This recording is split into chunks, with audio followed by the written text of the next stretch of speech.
got you under my skin. I've got you deep in the heart of me. So deep in my heart that you're really a part of me. Yes, I've got you under my skin. Happy Thanksgiving. Hope you guys had a great Thanksgiving. I hope you didn't shop too much. And if you did, you shop local. I tried, man. I try to shop local. I try to go to stores. I try to support them. It's difficult. It's difficult because they don't have everything. And I don't know if you guys have had this recently, but this happens a lot. And I don't know if this was happening before the pandemic, so you can't blame it on supply chain. You go to a store and you check something out and they don't have what you want. Oh, I'm gonna go off on this a little bit. It's been an interesting week, and I know everybody's struggling, and I know stores are having trouble and all that stuff. But I used to work in retail a lot. Like, I ran stores. I managed stores. And, you know, there's a right way and a wrong way to do customer service. Anyway, first of all is a complaint about the internet and stuff. Like, you go to a store and they're like, oh, you know, we don't have it in stock, but I could order it for you. It's like, well, I can order it for me. I came here because I wanted to leave here with it, whatever it is. So you being able to order it for me doesn't help me. That's so annoying. And then the other one, so this is one that really annoys me, right? So, and I hate to jump in on bitching when this is supposed to be the post giving thanks episode, but I just hate dumbness and rules for no reason that don't make any sense. So, and this, I've experienced this now twice in a week. So, the first one was at a Mexican restaurant that I frequent quite often. I don't know why I give a shit. Nobody's listening. We went to Chipotle. My son loves Chipotle. So we go to Chipotle a lot. The same Chipotle. And, I mean, through COVID, I want to say we've been to Chipotle at least once a week since the pandemic began. Sometimes more than once a week. My son is very particular in what he likes to eat. And, you know, anybody that has kids knows it's when they're picky, it's hard to make sure they get enough protein in their diet. Anyway, you find something they like, you go with it. At least that seems like the right thing to do to me. So anyway, he loves Chipotle. So we go to Chipotle all the time. He has the same order all the time. But I swear every week there's something weird at this Chipotle that's just not Chipotle's fault. It's like literally retail management 101 stuff that's so annoying to me. And if you've experienced this and you're like, oh, that bothers me too. It is a solvable problem, but like it takes, I don't know, just forethought. So let me explain.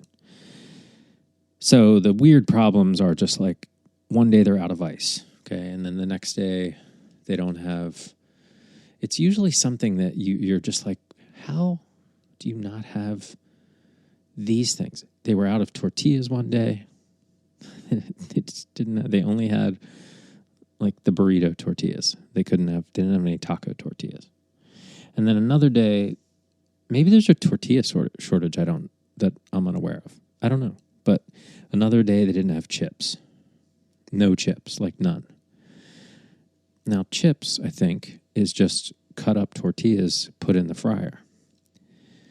So if you have tortillas, you have chips. Anyway, so sometimes they don't have ice. Sometimes they don't have For a long time, they didn't have the fountain machine working at all. Just weird stuff that you wouldn't expect at a restaurant. So, sorry, taking a sip of the La Croix. Boy, if this was a sponsored episode, La Croix and Chipotle. I don't think Chipotle would sponsor me. But anyway, in this particular case, this is the part I'm getting to that's annoying between the internet and going to a store and supporting local businesses. So, the other day I got Chipotle. And the meal I get for my son comes with a little tiny bag of chips. She said, "We don't have any chips bagged up for..." She didn't even say the bagged up part. She says, "We don't have any chips. But I can see that there's chips. Bags of chips behind her. Not the little kid bag, but bags of chips. They have chips." She said, "We don't have the chips for the little kid's meal." I'm like, okay, well, like, bust open one of those big bags and fill up a couple little bags, and then you'll have chips. Because I bought the meal that comes with chips. Like, it's the principle of the thing, right? And I'm trying to be nice. I'm just like, okay. She said the chips are only for online orders. I said, "You mean the people that aren't here in the building right now?" She said, "Yeah, they're for online orders only." I said, "Hold on." So, and at this point, I'm just like, I have to hear if there's a logical explanation here, because it just doesn't make any sense. So I said, so if I stand here and order on my phone a bag of chips, and I pay for them with the app, you'll give me those chips, and I can take them with me right now. But I can't ask you for them not through the app, since I'm standing here, and get chips. She said, "Yes, I can. They're for online orders only." Needless to say, I left with no chips.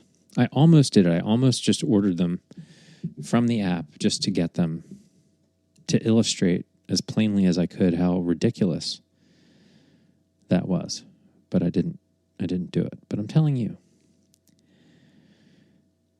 now I'm just bitching about restaurants. I mean, it was a pretty good Thanksgiving. This is all I got, folks. Really relaxed. Turned my brain off for a couple days. And I think, and I hope that that's what everybody got a chance to do, is turn your brain off a little bit. Because, oh man, it just keeps coming. Now we got the Omicron variant. I don't know, man. I don't know.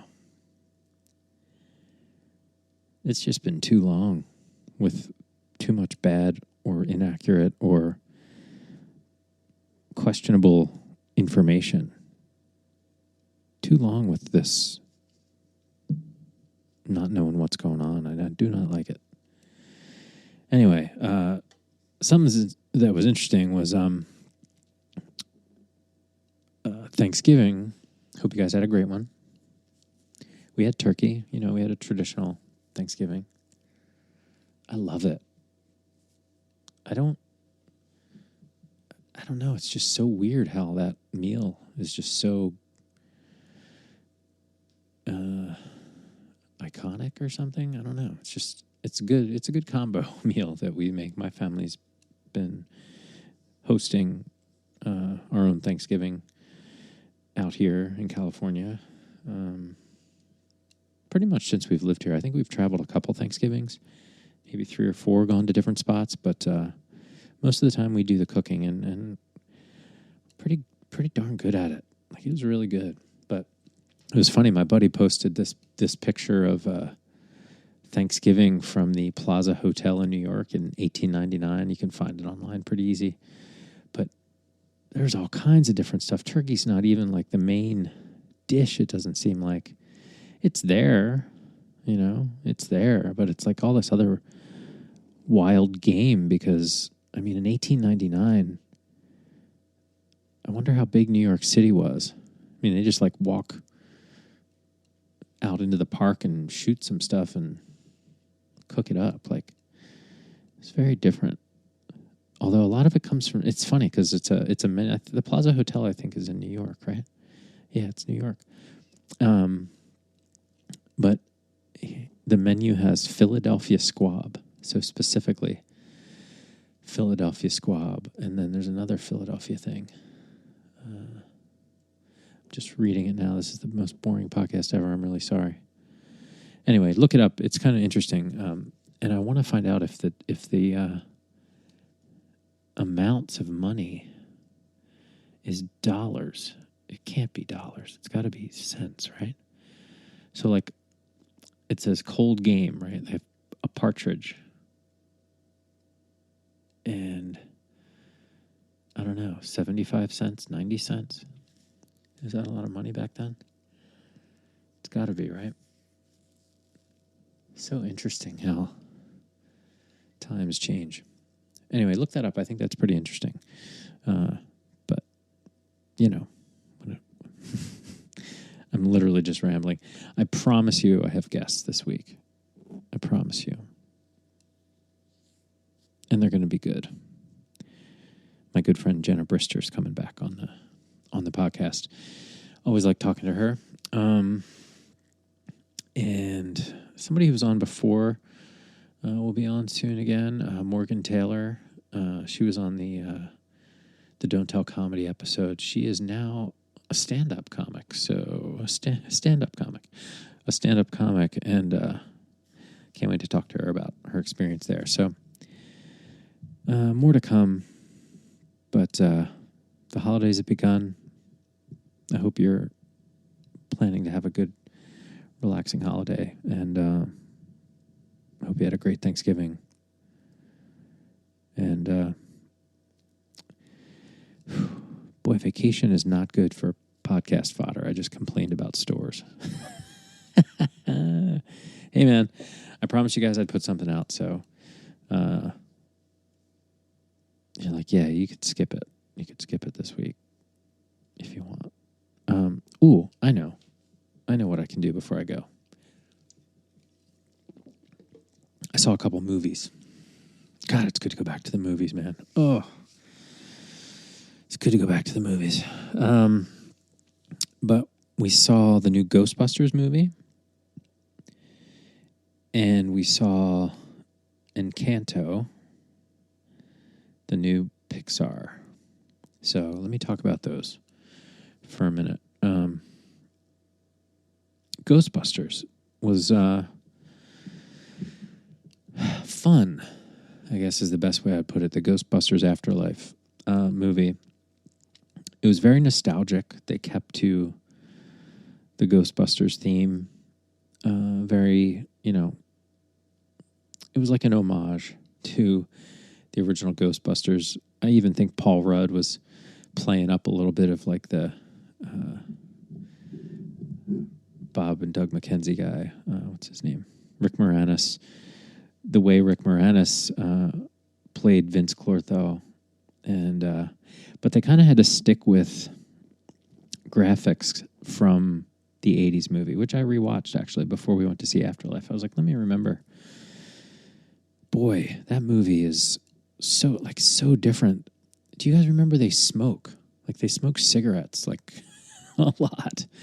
Like I've been noticing that in older movies, like it's almost a plot line is smoking cigarettes.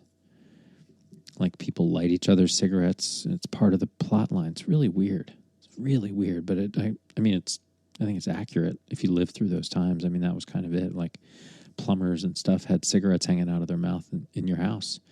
And the Ghostbusters, they're kind of like ghost janitors, and they had cigarettes hanging out of his butt. But it reminded me of that Dan Aykroyd sketch with Lisa Lubner, Bill Murray, when he's moving the refrigerator, he's got his butt crack hanging out. Anyway, so there's a lot of nostalgia to that era, but in some ways it's a shame because they were stuck with some of the graphics. Like they were stuck with like the terror dogs. They were stuck with Gozer. I mean, I guess they didn't have to be stuck, but it feels like they were like trying to honor the original in a way, which I think they did a good job kind of rebooting the franchise. The kids in it were fun. I liked that it was kids that were like the new crop of Ghostbusters. The girl, the main girl in the movie, she was great. Yeah, that was a cool one. And then we saw Encanto. And then I can tell you one other thing. We saw Encanto, and I think those movies are just beautiful, like the way they're done. So seeing it on a big screen, it's been a long time since we saw a good, cartoon animated movie on a big screen, and it was so well done. And I guess Lin-Manuel Miranda did the soundtrack. So it was, had this like little like Latin flair, but Hamilton-y vibe. It was fun. It was really good. It was really a neat story. I don't know how they over and over again do it, but they knock it out of the park. Pixar does every time. So there's my movie reviews over Thanksgiving break. And man, I appreciate that you guys listen. I don't know why you do, and I'm sure you're questioning that as you hear this, but I promise to have good guests on, more good conversations on the way. They're booked. They're on the calendar. And we're going to be heading into the holidays here, so I hope to have more exciting stuff to talk about. Next time, I think I'll talk about the band. Getting the band back together. It's been really fun. And both bands back together, actually. So, lots of music happening. Ooh, and there was, now that it's over, I think of a couple things I could talk about. But anyway, I appreciate you. Thanks for listening. Have a great week. And stay safe. Thanks. Talk to you soon.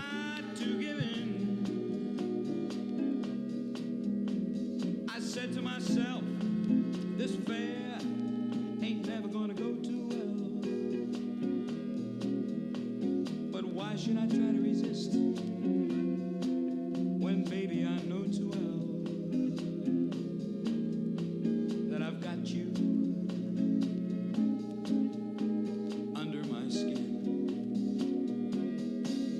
I'd sacrifice anything come what might for the sake